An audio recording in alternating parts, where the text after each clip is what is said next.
One of the most interesting conversations to walk through often on conversations I get to have is when somebody says, I'm not really that worried about the death benefit. It's a real good indicator of where their current thinking is because they're thinking about the product from a point of view of only being able to pass it on or they're thinking about it as a cash flow process where they're going to use it real quick. And they don't understand that for this beautiful product to be available, the death benefit is necessary. And mathematically speaking, it's an asset that you can protect today. Nate and I have been having this conversation a lot lately about the gross, GROSS, income side of applications compared to anywhere else you apply for access to protection or getting a loan. They're taking your net. Insurance company is going to insure us, is going to underwrite us off of our gross income, not what we're bringing home, which means in a way you have the ability to make sure that those taxes that are going to the IRS maybe go back to your kid. Welcome to the Cashflow Legendz podcast with your hosts Nate, Brandon, and Brock. Remember, our insights are not direct financial advice, so consult with your financial team before making any decisions based on the topics discussed in this show. Brock and Nate, it is exciting to see you guys' faces. Brock, I feel like we haven't seen you as consistently in a while, but you've been traveling the world, doing all kinds of important things, probably playing golf somewhere that I hope to play soon, all those things. Nate and I have seen each other over the holidays a lot, but guys, let's start off with just something that you are very grateful for the new year as we're recording this in 2026 and what you're excited about. So one thing you're excited about and grateful for. Grateful this is the year I get married. Excited about the fact that I have a goal that I have no idea how I'm going to do it, but I kind of know how I'm going to do it. So yeah. Okay. All right. You know, Nate? I do.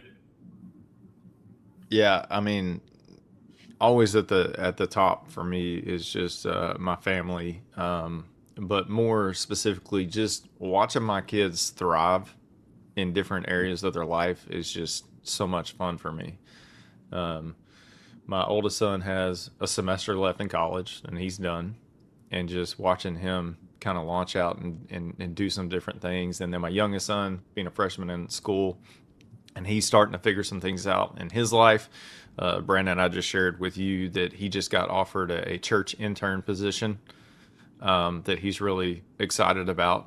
And so we're praying through that and everything like that. But I think the timing of everything and how it's lined up and just his excitement on top of that, I think it seems more obvious that this is what the Lord wants for him.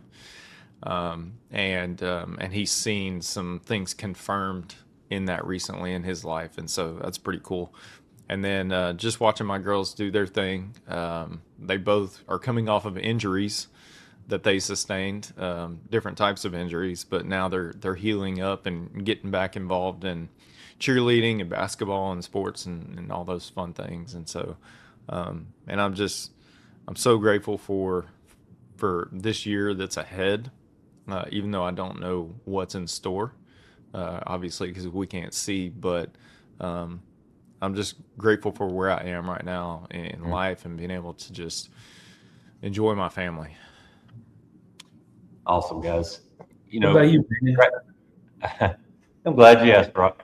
I'm grateful for the Lord always working things out in ways that are beyond my understanding, because I'd be terrible if I were in control of everything. And so I'll give a very specific example. It's really been on my heart specifically about intentional time with our kids and, how we do that. I really kind of felt like I was swinging and missing in the new year. And then yesterday, I reflected back on yesterday, and I was just reminded what a mighty God we serve, because most of the day was not my plan, but was exactly what I had been hoping for getting closer to my kids and talking about the Lord. And then at the end of the day, it was capped off and reminded about John at the very end of his life, where he has experienced all this. He's been, experienced everything for Christ. But one of the main things he says at the very end when he's on the island writing is, there's nothing, paraphrased, that he's more proud of than his kids knowing Jesus. And so I have one that I don't think does yet, but the rest do.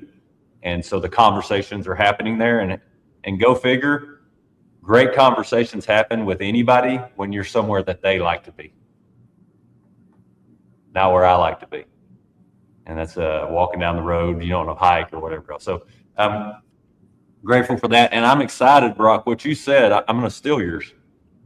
I don't know how we're going to hit the goals we've set, but I do know that every time I remember who's in charge and I trust in him, it's going to happen just the way it's supposed to happen. And that's exciting. It is exciting. Yeah. I think we just exhibited a good segue into our conversation today. Okay, so we're going to be talking about financial crisis, and I did air quotes if you're not watching and you're just listening. But you're going to find, if you listen to us this year or last year, that we're not going to let you grovel or stay in the muck and think about negative things. All right, so I'm going to give everybody a very specific example of how Brock just did that to me before we hit record. And I believe it's good for us to be transparent. If you're not hanging out with people in 2026 that are going to call you up, that are going to challenge your thinking on how you communicate or things you say, then I would definitely encourage everybody to start there. So Brock and Nate and I are chatting, and we're kind of reviewing our 2025 going into 2026. And I said something that I say often, and Brock said, hey, just right then, didn't even miss a beat. He interrupted me and he said, I'm going to challenge you to not say that about yourself anymore. And I had to either accept the challenge or go kiss my foot. Right there. And so what I'm reminded of often is Brock and Nate, a lot of what we experience as frustrating in the world of finances or life or anything has a whole lot to do with who we surround ourselves with and the conversations we're having. All right, so let's talk about financial crisis and doom and gloom in regard to what we get to do every day. And maybe give me one key thing that jumps out to both of you guys about how the world focuses on the wrong thing related to that. In a recent experience you heard somebody talking about, or a client you're working with or something, how we focus on the wrong thing, and what you've noticed about that so far. Okay. First, I want to say that I'm reading this book. It's called Be Your Future Self Now. And it kind of talks to what you were talking about. But one of the things that it says is, so at the beginning of the book, it's talking about the threats to your future self. And the threat number 3 is being unaware of your environment creates a random evolution. And the opening line to the chapter for threat number 3 was, you rise or fall to the expectations of those around you. And I thought how great of a quote that was for what you just said, because it is very true that you are the average of the 5 people that you hang around and the conversations that you have. That's good, Brock. Real good. Thank you.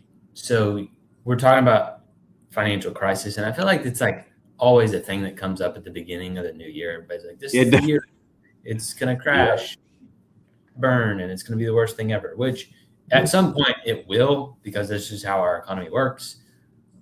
When, we just don't know. That's like the hard part about it all. But most of the time, what you find is that most people are not prepared for it emotionally or financially, because they don't have the right foundational standpoints when it comes to their finances, like 6 months of expenses saved up if you get laid off, which is totally normal. We just saw thousands of them over the last couple of weeks. And the emotional side, not letting the rest of your financial world crumble because your 401k got cut in half because of the market. Like if you know, I posted about this on LinkedIn today, like if there was only 3 key metrics that you paid attention to this year, it ought to be what hits your account, what comes out of your account, and what's left over. If you just focused on those 3 things and then became very clear about what are these foundational pieces that I need to take care of are, if a financial crisis comes along, you'll be able to weather it. And the people who do the best after financial crises are the ones who were able to weather the storm as it happened. Nate, let's segue or connect that thought to broadcast, because that's really good. Most of our conversations that when we introduce this idea of what we know about whole life insurance and how protective of an asset it is and how it benefits our members, Brock alluded to the behavior piece, but normally when we're visiting with these mindsets, most of their baseline of how they view money comes from their surroundings and who they spend the most time with, like Brock said. Do you see that often as far as the doom and gloom or the new year and the financial crisis and all that? Yeah, absolutely. It's amazing how two different people in similar situations, one who watches the news and one who doesn't watch the news, can perceive what's going on in the world. Like I think about, like, just from the political climate as an example, people try to talk to me about what's going on in politics, and they're talking about how, oh man, I can't believe this is happening, this is happening, this is happening, whatever. And I was just like, oh, I didn't know that. Because I don't pay attention to that stuff. Like, I have my convictions, and when the time comes to vote my convictions, that's what I will do. But politics is theater for the sheep, is really what it boils down to. And news is theater. News is theater for the sheep. People operate out of fear, and the news knows that. People operate out of fear, and they also operate out of negative information in general. And so, like, people sink their teeth into fear and scarcity and negativity and all those things. And so, if they see the metrics being moved based off of the negative things that are being put out there, well, then they're going to continue to pump those things back out there. And one of the best things that you can do for yourself is just hit the off switch. Brock, when he says hit the off switch, have you ever, over the last 2025, I'm pretty sure you have because our conversations, really thought about how many things consume your time that are putting you in a negative headspace or sending you backwards or distracting you or taking your focus away from what you say or I say you want to accomplish? Oh, yeah. Yeah. That is one thing that I became very aware of. It's funny that you say all this, because I have a client of mine that is kind of wishy-washy. He pays attention to a lot of the news and everything, and he just sent me a podcast. He said, hey, I haven't seen this yet, but this is something I'm going to listen to. It looks really cool. And all it was a debate about, is whole life insurance good or not? And I wanted to respond with, hey, that's great, but you probably shouldn't watch that. Because most of the items that are getting put out there now are just about, how do I get your attention and how do I keep you on here as long as possible, and then make you afraid enough to make a different decision and go with me. And I think about, I was with Christopher Zook. He wrote the book, The Holy Grail of Investing, right before Christmas. And he was talking about the fact of, if you look at the economy, there's only two ways that things move, either by greed or by fear. And which one do you think moves faster? I'm going to guess fear. Fear. Yeah, fear. And the way that we can look at that is go look at any stock chart of the S&P 500 and see which direction goes up faster or down faster. And it's always fear. Stocks go down much faster than they go up. And greed is what goes up. Fear is what goes down. It's the same thing in our world. It's like, as you start getting fear portrayed onto you by the information that people are giving you, which could be completely false, it's going to destroy you. And, we look back at, I don't know if it was 2022 or last year or at some point over the last 3 or 4 years, there was an AI picture that got posted, and it was a bad picture. And the the stock market plummeted by 20% because of one picture. Now it recovered the next day when everybody found out it was an AI picture, but like that's a big deal. Fear sells. Yeah. It reminds me of a story that a lot of our mentors tell about Nelson. And I'm going to say this now for anybody listening for the first time. We are not against you having your money in the market or you trusting your financial advisor to do this, that, or whatever the case may be. But we are against blindly doing something under the assumption it's going to get the results you want and not being able to explain why or be confident that it will or won't. That's what we are against, that piece of it. And so Nelson would always say, you know, how'd you sleep last night with the market? You know, I heard it took a turn. And the guy would, you know, start going into all these details of, well, this and that and emotion and fear. And he goes, I slept like a baby, because he knew that the first thing he did with his money, key thing, right, Brock? The first thing he did with as much of his money as he could is he paid as much whole life premiums as possible. And he knew that that would allow the peace of mind for every day for that position in that mutual company to get stronger. He knew that. He knew the risk was outside of that.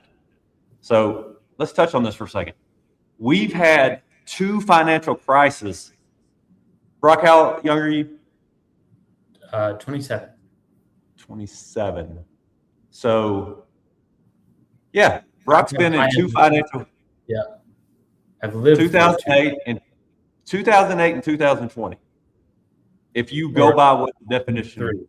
Hey, I was born in the 90s, so Oh yeah, so you had 2000-ish, 2008, 2020. So let's just get real clear. If 3 of them have happened in this young whippersnapper's lifetime, it's probably going to happen again. So we can either focus on freaking out and wondering when it's going to happen, or we can focus on what can we do about it.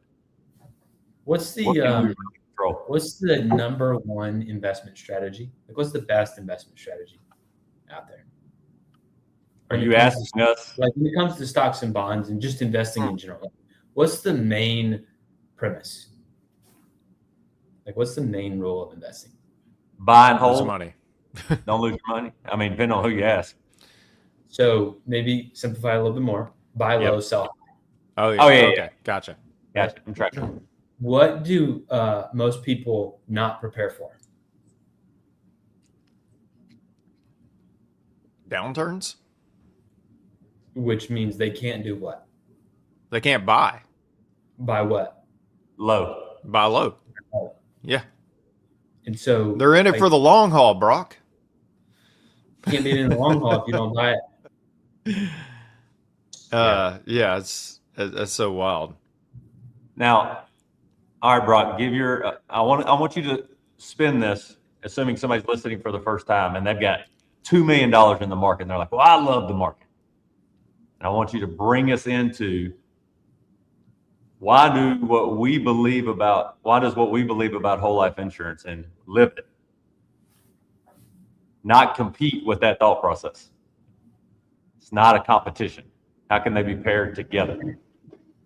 I think how they can be paired together is in investing, you have this thing called modern portfolio theory. And it talks about the fact that to get the highest rate of return with the least amount of risk, you want to split up your portfolio in having things that are risky and things that are not risky, so that in times when things get really tumultuous, you've got one asset that's stabilized while one might, come back down. And so if you were to read things from like Dr. Wade Pfau, who is, I'm pretty sure he's the creator or the head professor at the American College for Financial Planning around retirement income planning. Or if you read through Dr. Tom Wall, who's got a PhD in retirement income planning as well, leading expert in it, he talks about the same thing, which is these portfolios that used to be talked about, 60-40, 80-20, 70-30, are no longer working the way that they were supposed to, because bonds are doing the same thing as stocks right now. So I don't think what we talk about is in competition with each other, and it's not an either or decision, it's an and decision. And we have mathematically, economically shown and seen that if you have those portfolios, 60, 40, 70, 30, 80, 20, and you utilize life insurance rather than bonds, you will come out ahead, not only from a money standpoint, but also a legacy and income standpoint. Nate, before we hit record earlier this morning, you received a call while you and I were talking, and you took it just so you could chat with the person. And at a brief level, you discussed the value of your income earning potential. And you talked about why that's so important to understand, which is what Brock's talking about also, that hardly ever, like I've never seen somebody trying to sell something on TikTok talking about your human life value. Yet it's one of the most important things that we have found that a person can understand to realize that they're their greatest asset, and there are ways to protect it with what they're already doing. So when you hear that, Nate, and you have those conversations, how do you circle people back around to, hey, have you thought about it from this angle? Well, I will say that given the fact that we're coming up on our 8-year anniversary, even our early years in our business, it was hard for us to wrap our mind around protecting all of our insurability. So for someone who's just learning about this for the first time, I completely understand. We can say, hey, understand where you're coming from as far as that goes. It's been a process of really trying to figure that out. But what most people misunderstand about life insurance is that you can buy as much life insurance as you can afford. Like, you know, I can go buy $100 million worth of life insurance if I want to. You know, No, some you people are exactly. Some people are under the assumption that they can just buy as much life insurance as they can afford. You can only buy as much life insurance as the insurance company is willing to offer you. Yeah. And the only way that is determined is through going through the process of your human life value, determining your human life value. And your human life value represents at a minimum your future net worth. It's what you're capable of putting out into the world in terms of your income and maybe even your assets. It just depends on kind of how it's underwritten. But the insurance company through actuarial science is going to determine what your human life value is. If you are an economic machine, essentially, how much does that machine need to be insured for? Well, for the value that it's creating. So if we can look at our human life value and say, hey, at a minimum, this is how much money is going to be flowing through my life in the next 20, 30, 40 years. And I have the ability through life insurance to be able to guarantee that stays in my family. Well, now I have a different decision to make. And it's not as much revolving around the cost. It's not revolving around a need that I have, but now it's a desire and a want. Because a common characteristic of the people that we work with is people who have strong values and are thinking generationally.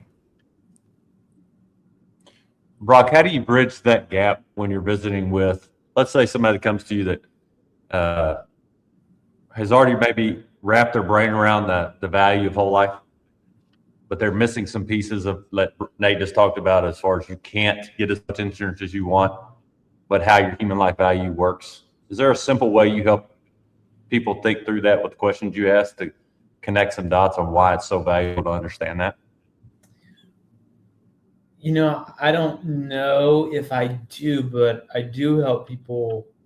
You know, when people come see us, there's really 3 things that people want the life insurance to do as it pertains to the death benefit: pay off their debt, pay for their kids' college, and replace their income to their spouse. Because if you were to pass away today, your spouse still needs to retire. So why don't you continue to give them income needed? And so, you know, we usually take them through a process to say, okay, well, how much debt do you have right now? That's the first part of the death benefit. How many kids do you have? Are you going to pay for their college? What type of college are they going to go to? Private or state, how many years, and then, how much of your income do you want replaced, or would your spouse want replaced, for how long? Now, if we got this in a lump sum, what rate of return do you feel like you could get? 7%. Okay, well, should we just give them the same amount of income every single year for the next coming years, or should we adjust it for inflation so life continues the way that it is? Okay, well, let's adjust it for inflation. Here's the number that would seem ideal for what you could go get from a standpoint of just, hey, why don't you get covered what you want from that aspect? Now, if they say, oh, I want X amount of dollars, and I know that they can't get it, well, it's very simple. I just say, well, you can't get that. The insurance company right here in the underwriting guideline says this is what you're allowed to have. And Brock, is that some kind of magic that they whip up, or is it actual numbers that are easy to see and understand if you'll just be willing to look? I think some people just whip up the numbers. Yeah, I agree. But a lot of times, what's funny is most people will whip out a number that's so far lower than what they actually qualify for or are entitled to, and it's like, well, why don't you want more? And that sometimes is what baffles me, is they're like, oh, well, I just want this much. You can get more than that, so why don't you just take it?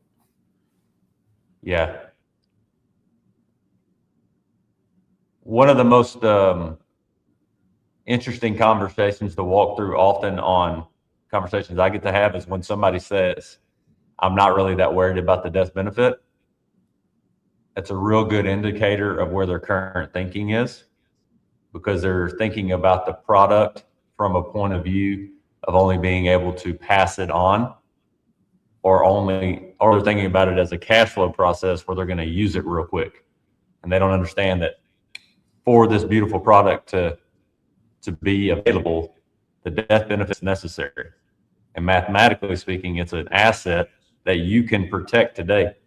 Nate and I have been having this conversation a lot lately about the gross, GROSS, income side of applications compared to anywhere else you apply for access to protection or getting a loan. They're taking your net. Now just let that sink in for a little bit. Nate or Brock, you want to talk about that maybe at a very basic level? Well, the conversations we have around that is we don't operate off of our gross income. We operate off of our net, because we don't have access to our gross income. We can only operate off our net income.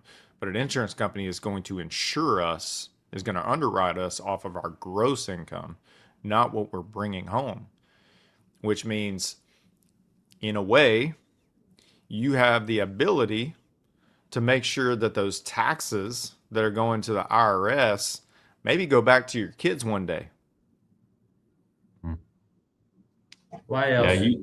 Just so we can flesh this out some more. Why else do you think that they take the gross number? Because something that you left off there, Nate, that was super important.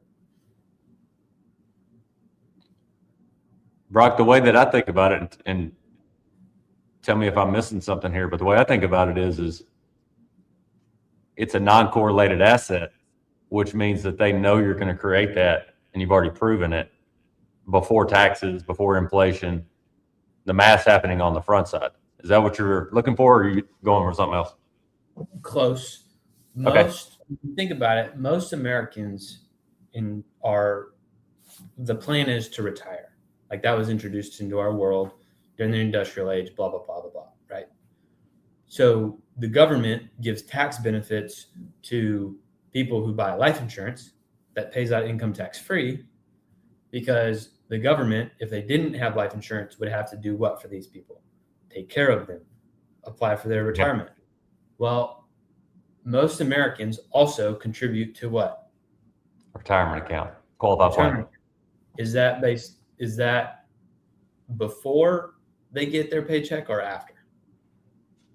It's before. For most people. Yeah, it's before. It's before. Yeah. Well, if you think about it, if someone were to pass away, not only are they losing their net income, but they're also losing the ability to save money for retirement for their family. Yeah. That's good. And if one person of the couple passes away, does that mean that the other person shouldn't be able to retire? No. That's good. And what you guys have pointed to, and that I said this yesterday to one of our clients. I said, knowing these things or how they operate from a basis of logic and facts and numbers gives me more peace of mind, first, of where I try to get as many dollars to via premiums than anything else. Because it's not some roller coaster ride like Brock described earlier, first, keep these first, that operates off of fear and greed. Because Brock, if you or Nate qualify for as much insurance as you qualify for mathematically, you still have the choice to not accept that, with the understanding that you will never be a day younger, and insurance as a whole, large numbers, will never be cheaper. If you want to think about it a pure cost basis.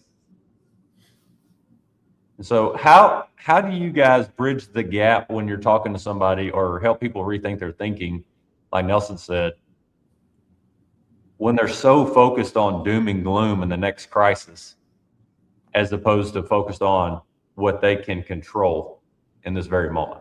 What are some questions you guys ask or some thoughts you help people walk through? What are you doing to prepare for it? Yeah. If you do nothing, if you change nothing, what's the end result? What's going to happen? Are you okay with that?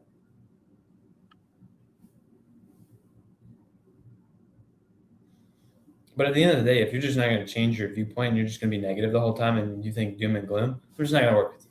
Like I do not get along with or work very well with the people who are always freaking out about the price of gold or the price of silver and, oh, well, I've got to have my dry food and dude, if we're at that point, just take me out. Like, I'm going to bet on the right people, and I'm always going to do the best of my ability. Like, I'm going to be prepared. But if we're getting to the standpoint to where, we're having to live off the barrels of oil in the ground that we buried 20 years ago, it's not going to matter what financial assets you have. Everybody's having a terrible life right now. So that's not me. I'm out on that. Here's an actionable step for anybody listening or watching at any point. What you look for, what are you looking for, or what are you finding often in your life? Because that's what you're looking for. I mean, you're going to find whatever you're looking for. And so if you want to find that whole life's the worst asset ever and we're idiots and we don't know what we're talking about, then there's plenty of that out there. If you want to find that whole life is the safest, most stable, consistent place you could store your wealth first, there's tons of data that shows that. All right. The real question is, and this will circle back around to the beginning of the conversation. So what I said to Brock before we hit record was, I'm a slow learner. And Brock said, don't say that about yourself. I'm going to challenge you to not say that about yourself again, because words matter. Funny thing is, Brock didn't know this, is yesterday I talked to a young couple for 15 minutes with questions about how their words matter, which is pretty comical, because then Brock calls me on the carpet about it this morning, and I'm glad he did, because we really downplay the power of the things we think about ourselves out loud or internally. And so when we're aware of that, the actionable step would be, who and what are you surrounding yourself that you're looking for? If every day is, oh, poor pitiful me, this has happened, this has been terrible, can you believe that? Somebody's out to get me, government's going down, taxes are going up, blah, blah, blah, blah, blah. Guess what you're going to find every day? Nate? Yeah, that reminded me of something. I think it was Jim Rohn who was telling this story one day about being at a conference and meeting two different landscapers. and they were both in the same town.